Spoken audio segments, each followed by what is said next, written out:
Hello friends, मैं सुजीत लाठर स्टारविल के online platform पर आप सभी का हार्दिक स्वागत करता हूं। आज के इस सेशन में हम जो आरटेट या रीट का लेवल सेकंड का पेपर हुआ था 2012 में, इस पेपर की सीडीपी के 30 क्वेश्चंस को डिस्कस करेंगे। इनकी आंसर की देखेंगे आज। अगर आप चैनल पर नए हैं तो प्लीज़ चैनल को सब्सक्राइब कर लेना, और अगर आपको ये वीडियो पसंद आए तो प्लीज़ इसको लाइक करना, शेयर करना और कमेंट करना ना भूलें। सेशन की हम शुरुआत करते हैं। पहला क्वेश्चन है, कुपोषण के प्रभाव के बारे में निम्न में से कौन सा कथन सत्य नहीं है। कुपोषण की बात हो रही है तो कुपोषण का मतलब यहाँ पर क्या हो गया, माल न्यूट्रिशन। माल न्यूट्रिशन का इफेक्ट क्या क्या होता है, तो यहाँ पर आप देखिए, पहला ऑप्शन है जीवन के बाद के वर्षों में मस्तिष्क की कोशिकाओं को प्रभावित करता है। यही गलत हो जाएगा, क्योंकि बाद के वर्षों में नहीं, कुपोषण का प्रभाव जब बच्चा कुपोषित होता है या जिस टाइम पर उसको पर्याप्त मात्रा में पोषण नहीं मिलता है, उसी टाइम पर इसका ज़्यादा प्रभाव देखने को मिलता है। जीवन के बाद के वर्षों में मस्तिष्क की कोशिकाओं को प्रभावित नहीं करता। यही गलत लग रहा है। फिर भी एक बार इनके जो और ऑप्शन है उनको भी देख लेते हैं। सेकंड ऑप्शन है, ये बालकों की सीखने की योग्यताओं को प्रभावित करता है। ये बात बिल्कुल सही है। नेक्स्ट ऑप्शन है, बालक निराश और आशंकित रहते हैं। ये भी सही है। फेस पर कोई कांति नज़र नहीं आती है। बिल्कुल ही नीरस भाव के, उदास प्रवृत्ति के बच्चे हमें दिखाई देते हैं जो कुपोषण के शिकार होते हैं। और ये कद को भी प्रभावित करता है, कद को प्रभावित करता है, सॉरी। तो कद है या शारीरिक ग्रोथ की अगर बात की जाए तो जो बच्चे कुपोषित होते हैं उनमें इस चीज़ का प्रभाव देखने को मिलता है। वो बहुत ही कमज़ोर होंगे, उनके पैर बहुत कमज़ोर पतले पतले होंगे, ठीक है। साथ ही उनका जो कद है वो भी नॉर्मल जो एवरेज बच्चे होते हैं उनसे कम होता है। तो यहाँ पर जो राइट ऑप्शन हो जाएगा इस क्वेश्चन का, वो क्या होगा, ऑप्शन फर्स्ट, ठीक है। यही कथन क्या हो जाएगा, गलत। जीवन के बाद के वर्षों में मस्तिष्क की कोशिकाओं को प्रभावित नहीं करता। जब कुपोषित होता है बच्चा उसी टाइम पर इसका प्रभाव पड़ता है। चलिए नेक्स्ट क्वेश्चन की ओर बढ़ते हैं। सेकंड क्वेश्चन है हमारा, क्या कह रहा है, वय संधि काल, पुबर्टी एज की बात हो रही है। तो जो वय संधि काल होता है, पुबर्टी एज है, इसमें कौन सा बाह्य अभिव्यक्ति नहीं है। आउटवर्ड एक्सप्रेशन की बात हो रही है कि इनमें से आउटवर्ड एक्सप्रेशन कौन सा नहीं है। तो देखिए, पहला ऑप्शन है प्रभुत्ता, सत्ता के विपरीत विरोध। प्रभुत्ता मतलब कोई भी किसी चीज़ पर प्रभुत्व जमाए या सत्ता जमाए, तो ये बाह्य अभिव्यक्ति है। वो प्रभुत्व दूसरों को दिखाने के लिए अपना प्रभुत्व जमा रहा है या सत्ता बनाया है, तो हमें दिखाई तो देता है कि कौन राजा बना है या किसने अपनी सत्ता बनाई है, ठीक है। अशांति भी हमें बाहर दिखाई देती है, माहौल में लड़ाई झगड़ा है, शोर शराबा है। आत्मनिर्भरता के प्रति आग्रही, जो सेल्फ इंडिपेंडेंस की बात हो रही है, इसका जो आग्रह करने वाले हैं, तो ये भी क्या दिखाई देगा हमें, आउट रूप से आउटवर्ड हमें शो होगा। लेकिन ये देखो ऑप्शन डी जो है, सक्रिय खेलों के स्थान पर बैठे रहकर खेलना अधिक पसंद करना, ये जो है ये बाह्य अभिव्यक्ति नहीं है, इसको हम क्या कह सकते हैं, आंतरिक अभिव्यक्ति कह सकते हैं। तो इस क्वेश्चन का जो राइट आंसर हो जाएगा वो क्या होगा, ऑप्शन डी। चलिए नेक्स्ट क्वेश्चन देख लेते हैं।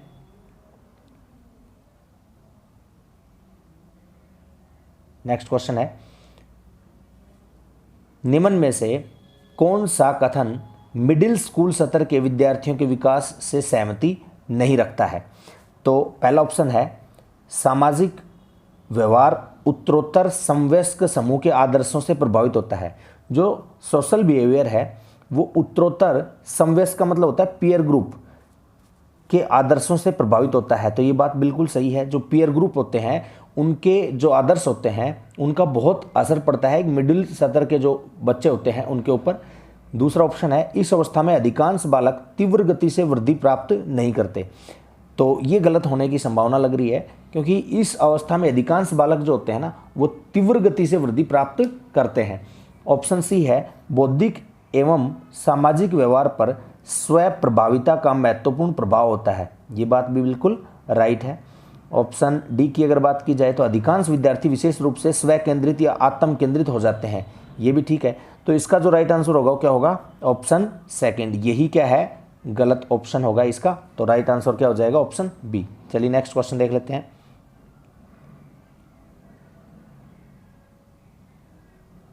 अधिगम एवं परिपक्वता के संबंध में निम्न में से कौन सा कथन सही है? यदि मानव विकास केवल परिपक्वता से होता तो मनुष्य केवल निम्नतम तक ही सीमित रह जाते। और ये देखो ध्यान से समझना, अधिगम और परिपक्वता की बात हो रही है, लर्निंग और मैच्योरिटी के संबंध में कौन सा कथन सही नहीं है? मानव विकास केवल परिपक्वता से ही होता तो मनुष्य केवल निम्न तक सतर तक ही सीमित रह जाते। इसका मतलब क्या हुआ कि परिपक्वता से किसी व्यक्ति का विकास का संबंध नहीं लगाया जा सकता। तो यही कथन जो है वो क्या हो जाएगा, यहाँ पर राइट होने की पॉसिबिलिटी है। चलिए एक बार फिर भी देख लेते हैं अदर ऑप्शंस को, इससे बेटर कोई हुआ तो। वंशक्रम संभाव्य क्षमता की सीमा के कारण बालक एक निश्चित सीमा से आगे तक विकसित हो सकते हैं। ये बात भी बिल्कुल सही है यहाँ पर, ठीक है। बालक विकास की दृष्टि से जब सीखने के लिए तैयार नहीं है तब भी वे अधिक प्रयास के द्वारा सीख सकते हैं। ये बिल्कुल ही गलत है कि जब सीखने के लिए बच्चे तैयार ही नहीं है तो अधिक प्रयास के द्वारा वो सीख कैसे सकते हैं? नहीं सीख सकते। बालक की अंतर्निहित शक्तियों को बिना समय विचारे विकसित करने के लिए प्रोत्साहित किया जाना चाहिए। समय के अकॉर्डिंग और विचार करके ही इनको प्रोत्साहित किया जा सकता है। तो अब देखिए ऑप्शन फर्स्ट और सेकंड में हमें देखना है कौन सा बेटर ऑप्शन है। अधिगम और परिपक्वता के संबंध में कौन सा कथन सही है? सही के बारे में हमें बताना। यदि मानव विकास केवल परिपक्वता से होता तो मनुष्य केवल निम्नतम तक ही सीमित रह जाते। किस चीज़ की बात कर रहा है ये? इसको एक बार थोड़ा इंग्लिश वर्जन भी देख लेंगे। वंशक्रम संभाव्य क्षमता की सीमा के कारण बालक एक निश्चित सीमा से आगे तक विकसित हो सकते हैं। ये एक अनुमान है, इसको हम कन्फर्म नहीं कह सकते। तो इस क्वेश्चन का जो सबसे बेटर आंसर होगा वो ऑप्शन ए होगा। फिर भी इसका एक बार हम इंग्लिश में और देख लेते हैं ऑप्शन क्या कहना चाह रहा है ये। Where human development is due to maturation alone individual would be reduced to a minimum. बिल्कुल इसका जो राइट आंसर होगा वो क्या होगा? Option a. देखिए यदि मानव विकास केवल परिपक्वता से होता तो मनुष्य केवल निम्नतम सतर तक ही सीमित रह जाते, ऐसा ये कहना चाह रहा है, ठीक है। यही क्या हो जाएगा, इसका सही आपका हो जाएगा। Individual would be reduced to minimum की बात कर रहा है, निम्नतम तक रह जाने की बात कर रहा है। तो यही इसका क्या होगा? राइट आंसर होगा। नेक्स्ट देख लेते हैं क्वेश्चन। 5th क्वेश्चन देखिए। विकास का एक अधिनियम है कि विकास प्रतिमान के विभिन्न काल में खुशी भिन्न भिन्न होती है। इस अधिनियम के अनुसार आगे बताना है इसमें कौन सा सही होगा। जीवन का प्रथम वर्ष सबसे अधिक खुशी का काल होता है। सेकंड ऑप्शन है वह संधिकाल प्यूबर्टी एज जो है एवं जीवन का प्रथम वर्ष भी जीवन का सबसे अधिक खुशी का काल होता है। नेक्स्ट है वह संधिकाल जीवन का सबसे अधिक दुखी काल होता है। और ऑप्शन नंबर डी है जीवन का प्रथम वर्ष सबसे अधिक खुशी एवं वह संधिकाल सबसे अधिक दुखी काल होता है। जो प्यूबर्टी एज है ना, इसको सबसे अधिक तूफानी तनाव संघर्ष की अवस्था हम कह सकते हैं। प्यूबर्टी एज किसे कहते हैं? पूर्व किशोरावस्था को हम कह सकते हैं प्यूबर्टी एज। तो इस क्वेश्चन में ये कह रहा है कि विकास एक अधिनियम है कि विकास प्रतिमान के विभिन्न काल में खुशी भिन्न भिन्न होती है। इस अधिनियम के अनुसार आपका जो सबसे बेस्ट ऑप्शन रहेगा वो क्या रहेगा? Option D. जीवन का प्रथम वर्ष जो होता है वो सबसे अधिक खुशी का होता है और वह संधिकाल सबसे अधिक दुखी काल कहलाता है।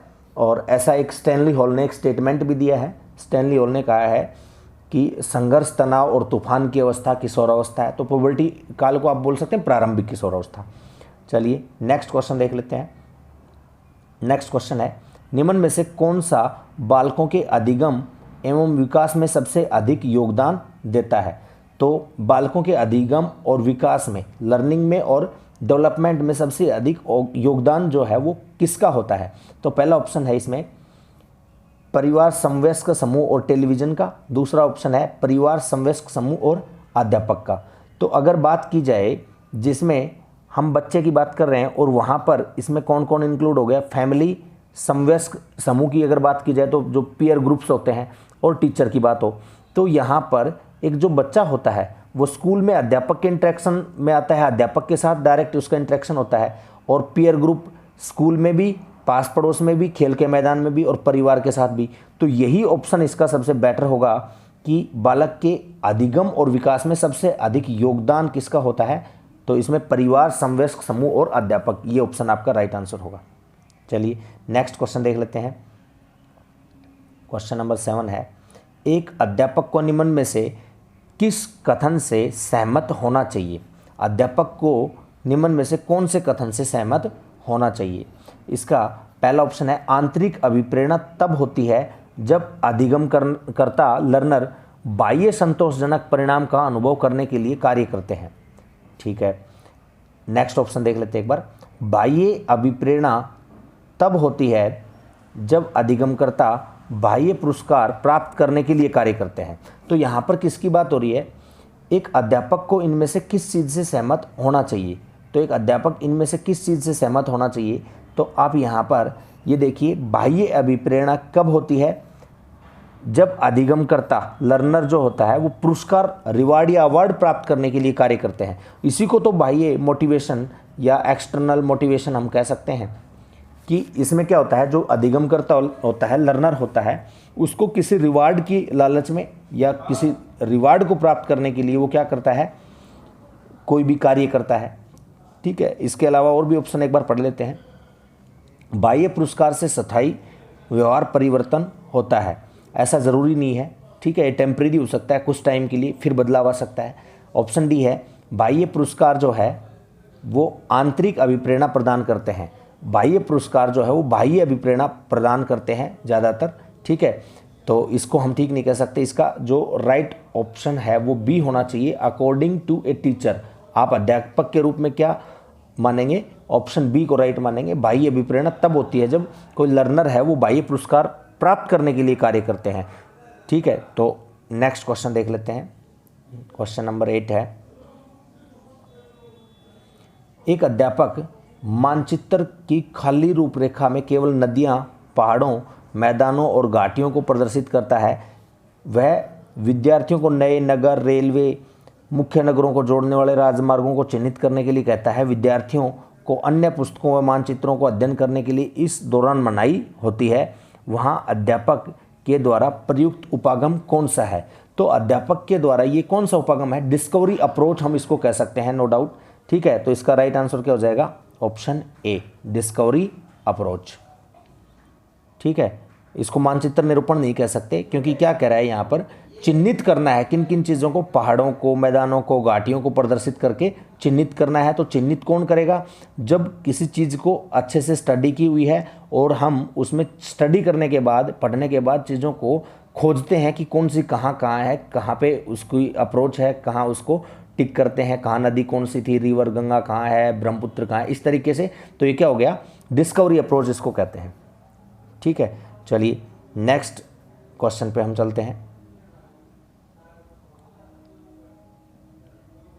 क्वेश्चन नंबर 9 है, निम्न में से कौन सा उदाहरण वंडूरा के अवलोकन आधारित अधिगम का नहीं है?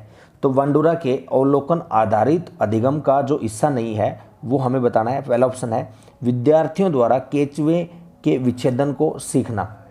ये वंडूरा के अवलोकन पर आधारित अधिगम है। क्रिकेट का उत्साह भी वंडूरा का अधिगम हम कह सकते हैं। और सामाजिक अध्ययन के प्रति नापसंदगी, तो ये भी कह सकते हैं। लेकिन ये देखिए, स्कूल की घंटी बजने पर अपने बस्ते बंद कर लेना, तो ये क्या हो गया? पावलाव का जो कंडीशनिंग लर्निंग है ना, उसके बारे में बात हो रही है यहाँ पर। और जो सामाजिक अधिगम की अगर बात की जाए तो विद्यार्थियों द्वारा केंचुए के विच्छेदन को सीखना। जो इसकी अगर बात की जाए, लर्निंग करते हैं हम किससे? डिसेक्शन से, या इसको अर्थवर्म जो केंचुआ होता है कि वो किस तरीके से कार्य करता है, तो इसको समाज के अंदर ही तो रहकर हम सीखते हैं और कहीं ना कहीं हम इस चीज़ को डायरेक्ट देखकर सीखते हैं। क्रिकेट का उत्साह जो है वो एक प्रकार का सामाजिक लर्निंग का ही एग्जाम्पल है, सामाजिक अध्ययन। तो इन तीनों के बारे में हम ये कह सकते हैं कि तीनों के तीनों जो ऑप्शन है फर्स्ट, ये क्या है? सोशल लर्निंग से संबंधित है। लेकिन स्कूल की घंटी जो है वो पावलाव की कंडीशनिंग लर्निंग की बात हो रही है, तो ये डी ऑप्शन इसका राइट हो जाएगा। चलिए नेक्स्ट क्वेश्चन देख लेते हैं। नेक्स्ट क्वेश्चन है, राजेश बीमारी के कारण 1 महीने तक विद्यालय नहीं गया। जब विद्यालय गया तो उसे भाग के लंबे सवालों को करना नहीं आया। भाग की बात हो रही है, मतलब डिवीज़न की। कई बार के निराशाजनक अनुभवों में असफलता ही हाथ लगी। लंबे भाग के सवालों को देखते ही वह चिंतित हो जाता है। शास्त्रीय अनुबंधन सिद्धांत क्लासिकल कंडीशनिंग थ्योरी के मुताबिक संवेगात्मक स्वाभाविक उत्तेजक कौन सा है निम्न में से, ये हमें बताना है। और पहले आपको ये भी ध्यान रखना है, क्लासिकल कंडीशनिंग जो थ्योरी है वो आईपी पावलोव के द्वारा दी गई थी, जो रूसी शरीर शास्त्री रहे हैं। और यहाँ पर इसका जो पहला ऑप्शन है वो क्या है, असफलता को लेकर चिंता। तो जो क्लासिकल कंडीशनिंग की अगर बात की जाए तो इसमें असफलता को लेकर चिंता की बात यहाँ पर नहीं हो रही, ठीक है। यहाँ पर बात किसकी हो रही है, असफलता की या बगनासा की बात हो रही है, फ्रस्ट्रेशन की और फेलियर की बात हो रही है। तो उसको डर किस चीज़ का है कि वो असफल हो जाएगा, ठीक है। उसको फ्रस्ट्रेशन या बगनासा किस चीज़ की है, दबाव, स्ट्रेस तो हम इसको नहीं कह सकते, किस चीज़ की है, तो कि वो फेल ना हो जाए, वो सवालों को हल नहीं कर पाएगा, वो देखते चिंतित हो जाता है, ट्राई भी नहीं कर पा रहा है। तो इसका जो राइट आंसर होगा क्या होना चाहिए, ऑप्शन बी इसका सबसे बेस्ट ऑप्शन रहेगा। फिर भी लंबे भाग के सवाल, तो लंबे भाग के सवाल तो हैं, लंबे भाग के सवालों को लेकर चिंता, ये बात तो सारी ठीक है। लेकिन यहाँ पर संवेगात्मक स्वाभाविक जो उत्तेजक है ना, वो उत्तेजक क्या आ गया इसमें, फ्रस्ट्रेशन की अगर हम बात करें, फेलियर है, ये इसमें उत्तेजक डेवलप हुआ है, ठीक है। चलिए नेक्स्ट क्वेश्चन की बात करते हैं। बालक के व्यक्तित्व को किस प्रकार का अधिगम अधिक प्रभावित करता है। तो बालक के व्यक्तित्व को सबसे अधिक प्रभावित करने वाला व्यक्तित्व इसमें क्या होगा, अनुकरण, जो इमिटेशन लर्निंग होती है ना, ये अनुकरण विधि ये सबसे अधिक प्रभावित करती है। प्रयास और त्रुटि जो सिद्धांत है ये थॉर्नडाइक के द्वारा दिया गया था। और अंतःदृष्टि अधिगम जो है, इनसाइट लर्निंग थ्योरी जो है, ये सूझ का सिद्धांत जिसको हम कह सकते हैं, कोफा, कोलर, वर्दिमर के द्वारा दिया गया था, गैस्टाल्टवादियों के द्वारा। तो जो बालक के व्यक्तित्व को अधिगम सबसे अधिक प्रभावित करता है वो कौन सा होगा, इमिटेशन लर्निंग, अनुकरण अधिगम। चलिए नेक्स्ट क्वेश्चन देख लेते हैं। व्यक्तिगत विभिन्नताओं से संबंधित निम्न में से कौन सा कथन सही है। व्यक्तिगत विभिन्नताओं से संबंधित कौन सा कथन सही है। तो यदि विद्यार्थियों का बुद्धि स्तर समान है तब भी उपलब्धि में विभिन्नता हो सकती है, ठीक है। सभी बालकों में कुछ भी समानता नहीं होती, तो ये तो गलत हो जाएगा, बालकों में कुछ ना कुछ तो समानता होगी। व्यक्तिगत विभिन्नताओं के वक्र खींचकर दिखाने पर यह एक दिशा की ओर झुक जाता है, ये भी कोई ज़रूरी नहीं है कि एक ही दिशा की ओर झुक जाए, ठीक है, फ्लक्चुएट भी हो सकता है। व्यक्तिगत विभिन्नताएं वंशक्रम के कारण होती हैं, तो ऐसा भी जरूरी नहीं है कि व्यक्तिगत विभिन्नताएं केवल वंशक्रम के कारण ही होती हैं, इसमें वातावरण का भी रोल होता है। तो इसमें जो सबसे सही कथन है वो क्या होगा, ऑप्शन ए इसका राइट आंसर होगा। क्या कह रहा है देखिए ऑप्शन ए में, यदि विद्यार्थियों का बुद्धि स्तर समान है, यानी कि उनकी इंटेलिजेंस जो है वो, उनका इंटेलिजेंस का जो लेवल है वो क्या है, इक्वल है, आईक्यू लेवल उनका इक्वल है, और तब भी उपलब्धि में क्या होती है, विभिन्नता हो सकती है। क्योंकि आईक्यू लेवल सेम होने के बाद भी किसी बच्चे का इंटरेस्ट किसी दूसरी चीज़ में हो सकता है, किसी बच्चे का इंटरेस्ट मैथ में हो सकता है, किसी का इंग्लिश में हो सकता है। तो इंग्लिश में उसकी उपलब्धि किसी बच्चे की जिसकी बहुत अच्छी है, हो सकता है उसकी मैथ में बहुत ही कमज़ोर हो, पुअर हो। तो इसका जो सबसे बेस्ट ऑप्शन रहेगा वो क्या रहेगा, ऑप्शन ए। चलिए नेक्स्ट क्वेश्चन देख लेते हैं। यहां पर यह the following is an example of, निम्न चित्र उदाहरण है, किस चीज़ का उदाहरण है ये। तो देखिए इसमें पहले एक बार हम ये देख लेते हैं क्या बता रहा है, प्राचीन मिस्र कला। अब प्राचीन मिस्र कला में क्या क्या है, तो प्राचीन मिस्र कला के भाग बता रखे हैं। यहाँ पर बता रखा है स्थापत्य कला, यहाँ पर बता रखा है इसके बारे में क्या, मकबरों की विषय वस्तु। अब स्थापत्य कला जो है इसमें प्राचीन साम्राज्य, मध्यकालीन साम्राज्य, नव साम्राज्य, और यहाँ पर उसके बाद इसमें पिरामिड से प्राचीन साम्राज्य में प्रचलित थी, ठीक है। इसके बाद यहाँ पर आदमी के सिर और उसके चीज़ों के बारे में बता रखा है मध्यकालीन साम्राज्य में और नए साम्राज्य में। तो यहाँ पर बेसिकली हो क्या रहा है, तो आप इस चीज़ को यहाँ पर देखने की कोशिश करना। थोड़ा सा मैं इसका साइज वो कर देता हूँ। ये एक प्रकार का रेखा चित्र तो है, तो रेखा चित्र ये किस प्रकार का है, तो यहाँ पर आप देखिए इसमें ये रेखा चित्र तो है, लेकिन रेखा चित्र ये मॉडल किस चीज़ का है? प्रत्यय मानचित्र का है, कॉन्सेप्ट मैपिंग का है। ये कॉन्सेप्ट मैपिंग का मतलब क्या हो गया यहाँ पर कि मेन कॉन्सेप्ट तो क्या है, ये प्राचीन मिस्र कला, और इसके पार्ट्स बनाकर, टुकड़े बनाकर, और इसमें ये अलग अलग तरीके से इसको शो कर देना। तो इस प्रकार का जो डायग्राम होता है, रेखा चित्र होता है, उसको क्या बोलते हैं? प्रत्यय मानचित्र। ठीक है, कॉन्सेप्ट मैप इसको हम बोलते हैं। तो इसका जो राइट ऑप्शन रहेगा वो क्या रहेगा? ऑप्शन सी रहेगा। ठीक है, इसका इंग्लिश वर्जन भी आप देख सकते हैं, कॉन्सेप्ट मैप। तो आई होप आपको ये क्वेश्चन समझ आ गया होगा। राइट ऑप्शन रहेगा इसका ऑप्शन सी, प्रत्यय मानचित्र। चलिए नेक्स्ट क्वेश्चन देख लेते हैं। निम्न में से कौन सी तकनीक प्रक्षेपण तकनीक नहीं है? प्रोजेक्टिव टेक्निक कौन सी नहीं है? तो प्रोजेक्टिव टेक्निक की बात की जाए तो इसमें व्यक्तिगत अध्ययन, जो केस स्टडी है ना, केस स्टडी क्या है? नॉन प्रोजेक्टिव टेक्निक है। तो इसका राइट आंसर हो जाएगा नो डाउट ऑप्शन डी। जो प्ले टेक्निक है, वर्ड एसोसिएशन टेस्ट है, और चित्र जो शास्त्रीय परीक्षण है, पिक्चर एसोसिएशन टेस्ट, ये सभी की सभी क्या हैं? प्रोजेक्टिव टेक्निक हैं। प्रोजेक्टिव टेक्निक के एग्जाम्पल हैं जो प्ले टेक्निक हो गई, वर्ड एसोसिएशन टेस्ट हो गया, और पिक्चर एसोसिएशन टेस्ट। लेकिन कौन सा? जो केस स्टडी है, ये नॉन प्रोजेक्टिव टेक्निक होती है। चलिए नेक्स्ट क्वेश्चन देख लेते हैं। नेक्स्ट क्वेश्चन में क्या करें? प्रजातिगत व्यक्तिगत विभिन्नताओं को समझने के लिए निम्न में से क्या मददगार साबित नहीं होता है? प्रजातिगत का मतलब क्या हो गया यहाँ पर? इंडिविजुअल डिफरेंसेस की अगर यहाँ पर बात की जाए, जो एथनिक इंडिविजुअल डिफरेंसेस हैं, प्रजातिगत व्यक्तिगत विभिन्नताओं को समझने के लिए निम्न में से क्या मददगार साबित नहीं होता है? तो यहाँ पर देखिए, मूल्य अवस्था जो वैल्यू सिस्टम है ये तो प्रभावित होता है। शाब्दिक और अशाब्दिक संप्रेषण की अगर बात की जाए, verbal and non verbal communication, ये भी प्रजातिगत व्यक्तिगत विभिन्नताओं को समझने के लिए एक अच्छा उदाहरण होगा। अगर बात करें हम ऑप्शन सी की, तो ये कह रहा है कि अधिगम की प्रक्रियाएं एवं विभिन्न व्यवस्थाएं जो होती हैं, तो ये भी व्यक्तिगत या प्रजातिगत व्यक्तिगत विभिन्नताओं को समझने के लिए हो सकता है। लेकिन बुद्धि जो है ना, इंटेलिजेंस, ये प्रजातिगत व्यक्तिगत विभिन्नताओं को समझने के लिए मददगार साबित नहीं होगी। प्रजाति के अकॉर्डिंग बुद्धि थोड़ी डिसाइड होती है। बुद्धि तो क्या होती है? जन्मजात होती है। किसी प्रजाति में, किसी प्रजाति के व्यक्ति के अंदर तीव्र बुद्धि हो सकती है, किसी के कम भी हो सकती है। तो इसको क्या नहीं कर सकते हम? व्यक्तिगत विभिन्नताओं को समझने के लिए इसको हम हेल्प में नहीं ले सकते। तो इसका राइट आंसर क्या होगा? Option D. चलिए नेक्स्ट क्वेश्चन देख लेते हैं।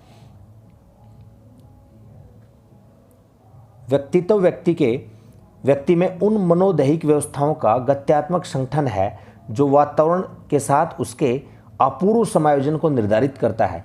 ये व्यक्तित्व की एक परिभाषा है, और व्यक्तित्व की ये परिभाषा किसके द्वारा दी गई? तो ये दी गई है G.W. आल्पोर्ट के द्वारा। आल्पोर्ट की ये परिभाषा है, नो डाउट आपको इसमें ध्यान रहेगी।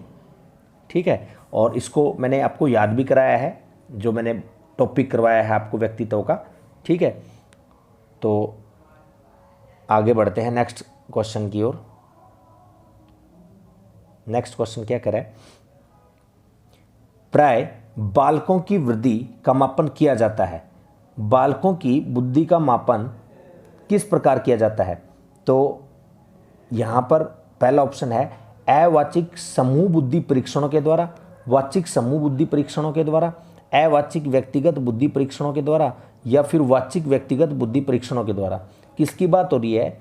Children is generally tested by, जो बच्चे हैं उनकी बुद्धि का मापन जो मेनली है ना, जनरली वो किया जाता है किससे? अवाचिक का मतलब हो गया अशाब्दिक सामूहिक बुद्धि परीक्षणों के द्वारा। तो इसका जो राइट आंसर हो जाएगा ना, वो क्या होगा? Option first. चलिए नेक्स्ट क्वेश्चन देख लेते हैं। नेक्स्ट क्वेश्चन है, निम्न में से कौन बुद्धि परीक्षणों के दुरुपयोग का संकेत देता है? बुद्धि परीक्षणों के दुरुपयोग का संकेत कौन देता है? इसमें पहला है उन्नति के लिए मापन में सहायक है। बुद्धि परीक्षण जो है उन्नति के लिए मापन में सहायक होते हैं, बिल्कुल सही बात है। बुद्धि लब्धि का लेवल बालकों पर लगाकर अध्यापक अपनी अकुशलता को छिपाते हैं। तो अगर बात की जाए तो यही जो है ये इसका दुरुपयोग होगा। तो राइट ऑप्शन क्या हो जाएगा? यहाँ पर आंसर क्या हो जाएगा? बी। कौन बुद्धि परीक्षणों के दुरुपयोग का संकेत देता है? अध्यापक अपनी कमी छुपाने के लिए, और जिस बच्चे का आईक्यू लेवल कम होता है तो उसके ऊपर ये लेबल लगा देंगे कि ये बच्चे ही बहुत कमज़ोर वर्ग के हैं, ये सीख ही नहीं सकते, मतलब अपना प्रयास पूर्ण रूप से नहीं करेगा। तो इसका जो राइट आंसर क्या होगा? Option b. बालकों को वर्गीकृत करने में तो ये तो इसका उपयोग, सदुपयोग हुआ, ना कि दुरुपयोग, अधिगम प्रक्रिया को बेहतर बनाने के लिए। बाकी के सारे क्या हैं? इसके सदुपयोग हैं, अच्छे हेल्प करने वाले हैं, लेकिन ऑप्शन बी जो है ये इसका दुरुपयोग हो सकता है। चलिए नेक्स्ट क्वेश्चन की ओर बढ़ते हैं। नेक्स्ट क्वेश्चन में क्या कह रहा है? निम्न में से कौन सी पिछड़े हुए बालकों की विशेषता नहीं है? बैकवर्ड जो चिल्ड्रन होते हैं उनकी कौन सी विशेषता इसमें नहीं है? तो बैकवर्ड चिल्ड्रन की अगर बात की जाए तो अपनी प्रकृति प्रदत्त मतलब डाटा होता है, योग्यताओं से कम स्तर की शैक्षिक उपलब्धि को प्रदर्शित करते हैं। बिल्कुल सही बात है ये। ऑप्शन सेकंड की बात की जाए, सामान्य विद्यालय कार्यों के साथ वे गति नहीं रख पाते, ये बात भी सही है। पिछड़े बालक जो होते हैं वो कहीं ना कहीं पीछे रह जाते हैं। सी ऑप्शन है, अपनी आयु के बालकों से काफ़ी पिछड़ जाते हैं, ये बात भी बिल्कुल सही है, लेकिन कम बुद्धि रखते हैं, ये गलत है। जो पिछड़े बच्चे हैं ना, उनकी जो इंटेलिजेंस है वो ज़्यादा भी हो सकती है, और पिछड़ने के कारण कई हो सकते हैं। पिछड़ने के कारण पारिवारिक माहौल हो सकता है, बहुत सारी चीज़ें, लेकिन ये नहीं कह सकते कि उनकी बुद्धि कम है। हो सकता है बुद्धि का जो स्तर है वो एवरेज हो, और बुद्धि कम हो भी सकती है, लेकिन हम डेफिनेटली तो नहीं कह सकते कि ये विशेषता ही होती है उनकी। तो राइट आंसर क्या रहेगा इसका? Option D. चलिए नेक्स्ट क्वेश्चन देख लेते हैं। निम्न में से कौन सा तरीका प्रत्यक्ष समायोजन का है? कौन सा तरीका प्रत्यक्ष समायोजन का है? जो प्रोजेक्शन है ये प्रत्यक्ष समायोजन तो नहीं है। प्रोजेक्शन की बात की जाए तो ये क्या नहीं है? प्रत्यक्ष समायोजन नहीं है। दमन करना, रिप्रेशन करना, ये भी प्रत्यक्ष समायोजन का नहीं है। डायरेक्ट एडजस्टमेंट नहीं है, और प्रतिगमन करना, रिग्रेशन भी नहीं है। लेकिन अगर बात की जाए किसकी? लक्ष्यों का प्रतिस्थापनापन, तो लक्ष्यों का प्रतिस्थापनापन का मतलब हो गया सब्स्टिट्यूशन ऑफ गोल्स। ये क्या हो गया? प्रत्यक्ष समायोजन का है। डायरेक्ट क्या हो गया? ये एडजस्टमेंट हो गया। तो राइट आंसर क्या रहेगा? Option D. चलिए नेक्स्ट क्वेश्चन की बात करते हैं। क्वेश्चन 21 में पृथक कक्षाओं एवं संवर्धन कार्यक्रमों, इनरिच प्रोग्राम की बात हो रही है, इनरिचमेंट प्रोग्राम की, कार्यक्रमों का प्रयोग शिक्षा के लिए किया जाता है। किस प्रकार की शिक्षा के लिए कार्यक्रमों का, इस प्रकार के कार्यक्रमों का प्रयोग किया जाता है? तो यहाँ पर देखो, प्रतिभाशाली बालकों के लिए जो इनरिचमेंट प्रोग्राम होते हैं वो मेनली तो किन के लिए होते हैं? जो गिफ्टेड चाइल्ड होते हैं, प्रतिभाशाली होते हैं, उन्हीं के लिए होता है। तो इसका राइट आंसर ऑप्शन ए ही हो जाएगा। फिर भी देख लेते हैं कोई और बेटर ऑप्शन है तो। निम्न शैक्षिक उपलब्धि बालकों के लिए जो इनरिचमेंट प्रोग्राम है उसमें एक्स्ट्रा काम दिया जाता है पढ़ने के लिए, और उनको एक्स्ट्रा जो लर्निंग प्रोसेस होती है उसमें हेल्प करने के लिए। तो यहाँ पर निम्न शैक्षिक उपलब्धि बालकों के लिए जो निम्न, जिनका लो क्या है, लो लेवल है जिन बच्चों का, तो वो तो इसमें क्या नहीं कर पाएंगे। इनरिचमेंट प्रोग्राम है, इनको इनकी हेल्प ही नहीं ले पाएंगे। वो प्रॉपर तरीके से पहले वाला काम तो नहीं कर पा रहे, वो एक्स्ट्रा कहाँ से करेंगे? ऑप्शन सी है, प्रतिभाशाली एवं निम्न शैक्षिक उपलब्धि बालकों के लिए। तो ये भी गलत हो जाएगा। प्रतिभाशाली के लिए तो होता है ये, लेकिन निम्न शैक्षिक बालकों के लिए नहीं होता, दोनों के लिए नहीं होता, एक के लिए होता है, केवल प्रतिभाशाली के लिए। तो इसका जो राइट आंसर होगा वो क्या हो जाएगा? Option A. चलिए नेक्स्ट क्वेश्चन देख लेते हैं।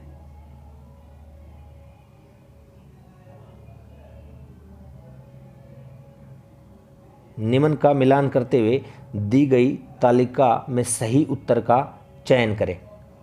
निम्न का मिलान करते हुए निम्न में से दी गई तालिका का सही चयन करें।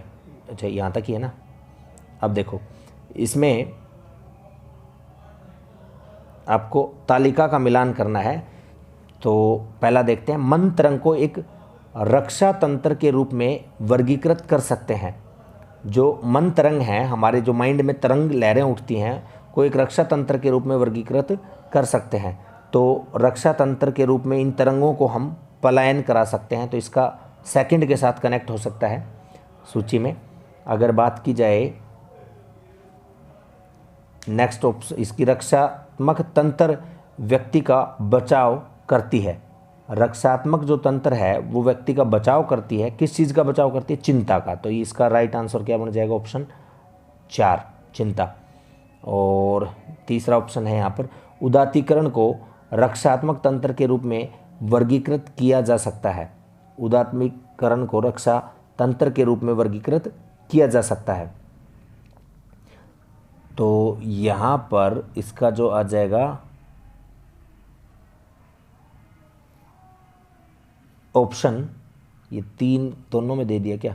चलिए कोई बात नहीं है, फिर भी यहाँ पर क्लियर कर देते हैं।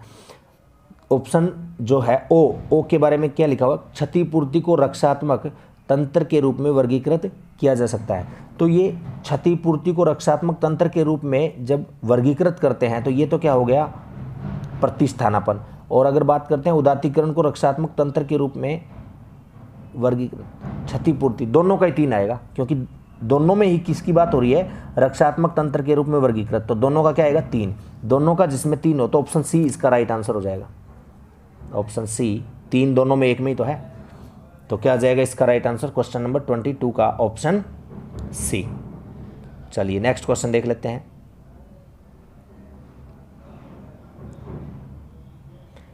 शैक्षिक समस्याओं से ग्रस्त बालकों को किस समस्या का सामना करना पड़ता है? शैक्षिक समस्याओं से ग्रस्त बालकों को किस समस्या का सामना करना पड़ता है? तो यहाँ पर कान व उससे जुड़ी नसों का सही प्रकार से काम नहीं करना, ये शैक्षिक समस्याओं की बात नहीं हो रही, ठीक है। ये मेडिकल प्रॉब्लम की बात हो रही है, कान और उससे जुड़ी नसों का सही प्रकार से काम नहीं करना, तो ये किसी डॉक्टर को दिखाएंगे। भाषा के बोलने में असामान्यता का होना, ये बिल्कुल सही है। नेक्स्ट है मानसिक सक्रियता का कम होना, ये शैक्षिक समस्या नहीं है, बच्चा ध्यान ही नहीं दे रहा।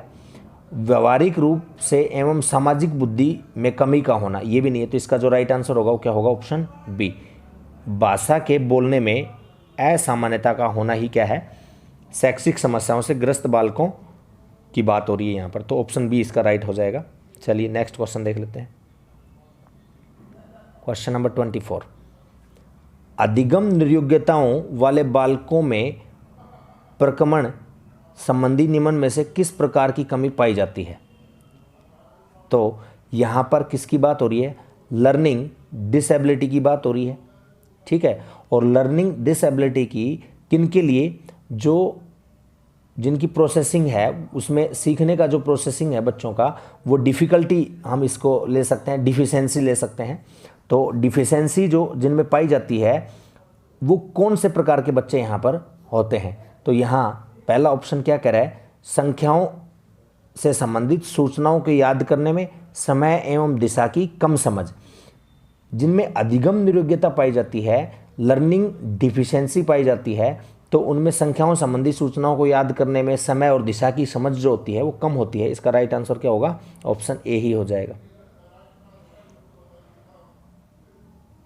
प्राय अत्यधिक सक्रिय व्यवहार, ये नहीं, अत्यधिक सक्रिय व्यवहार कौन करते हैं? जिनकी अधिगम नियोग्यता नहीं बल्कि अधिगम में क्या होते हैं? योग्य होते हैं, वो बच्चे करते हैं। मांसपेशियों पर कम नियंत्रण, मांसपेशियों पर कम नियंत्रण किसी डिसेबल्ड बच्चे को हो सकता है, अधिगम नियोग्यता इसमें कोई संबंध नहीं रखती है यहाँ पर। और अगर बात की जाए कम मानसिक सक्रियता, तो यहाँ पर कम मानसिक सक्रियता की भी अगर बात की जाए तो वो भी किसमें है? अधिगम नियोग्यता में। यहाँ पर मानसिक सक्रियता की बात हो रही है, कमी तो ये तो इसमें कमी पाने वाली बात हो रही थी। तो कमी किसमें? पहले ऑप्शन में आपको दिखा रखी है, ठीक है। इसके बाद के जो ऑप्शन है इनमें कम मानसिक सक्रियता, मानसिक रूप से सक्रिय नहीं है, लेकिन ये थोड़ी कहा है कि उसको अधिगम नियोग्यता है। तो बाकी के जो 3 ऑप्शन है लास्ट वाले ये नहीं हो सकते। इसका राइट आंसर क्या होगा? ऑप्शन ए। चलिए नेक्स्ट देख लेते हैं। निर्माणात्मक मूल्यांकन का उद्देश्य क्या है? निर्माणात्मक मूल्यांकन का उद्देश्य, पहला ऑप्शन राइट है। देखिए क्या कह रहा है पहले ऑप्शन में, पहले ऑप्शन बता रखा है प्रगति पर गौर करना एवं उपचारात्मक अनुदेशन की योजना बनाना। यही क्या है? निर्माणात्मक मूल्यांकन का प्रमुख उद्देश्य है।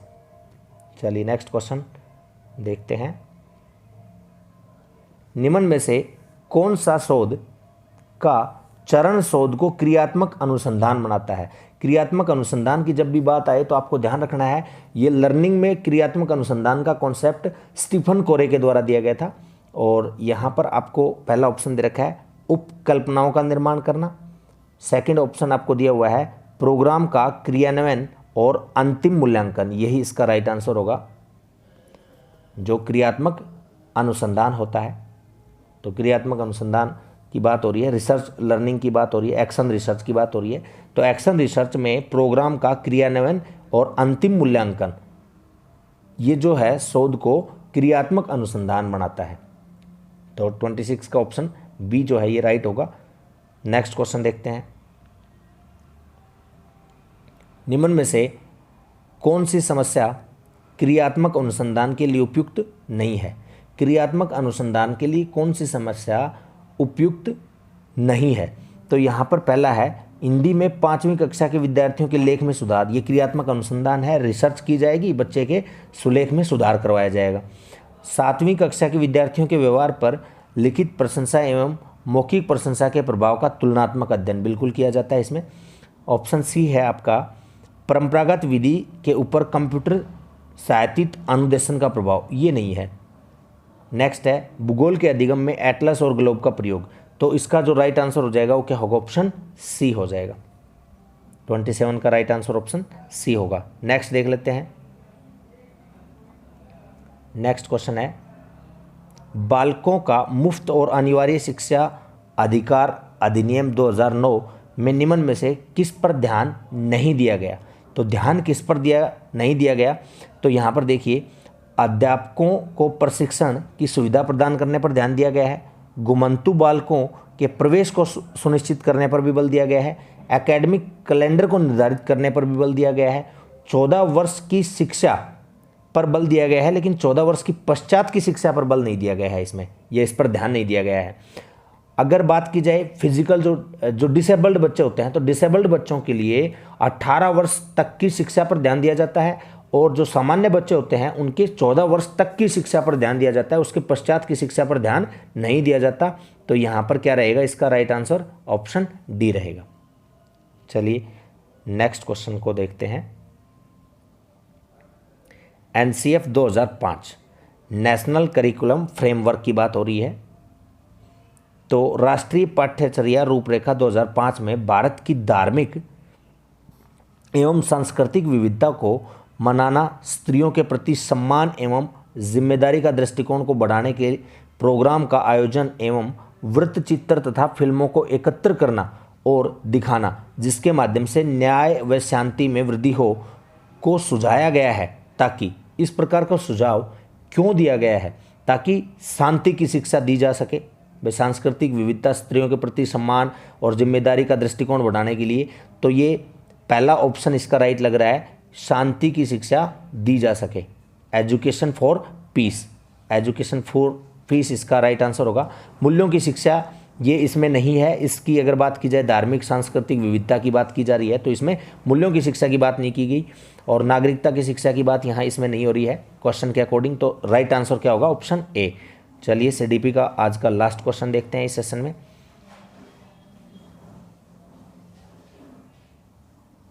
तालिका का हमें यहाँ पर मिलान करना है। बीज अंकुरित होने का अनुभव प्रदान करना। तो बीज अंकुरित होने का जो अनुभव है वो अवलोकन करना ही होता है। सेकंड ऑप्शन है भूमिका निर्वाह, रोल प्ले। तो भूमिका निर्वाह की बात हो रही है, तो भूमिका निर्वाह या रोल प्ले का मतलब हो गया भाग लेना, पार्टिसिपेट करना। और परिवार में लैंगिक विभेदीकरण की क्रियाओं का अभ्यास पर वार्तालाप, ये विचार मनन की ओर संकेत कर रहा है। और दुग्धशाला में विभिन्न दूध के उत्पादों की प्रक्रिया कर बनाना और डिब्बा बंद करना, ये क्या हो गया? अवलोकन। दुग्धशाला में विभिन्न दूधों के उत्पादों की प्रक्रिया करके बनाना और डिब्बा बंद करना, ये हो गया अवलोकन। प्रश्न तो नहीं है ये, तो पहला दो का है ना, पहला एक तो एल का एक है और एक किसका है? ओ का एक है। एल और ओ का एक, ऑप्शन ए इसका राइट आंसर हो जाएगा। ठीक है, तो आज का जो हमारा सेशन है ये सीडीपी के क्वेश्चन थे, हमने जो डिस्कस कर लिए हैं। तो अगर आपको ये सेशन पसंद आ रहा है तो प्लीज़ इसको लाइक ज़रूर कर देना कमेंट कर देना। कोई कमी आपको नज़र आई है तो भी आप बता देना, ठीक है। मिलते हैं नेक्स्ट सेशन में, नेक्स्ट किसी वीडियो सीरीज़ में। तब तक के लिए नमस्कार, बाय बाय, टेक केयर।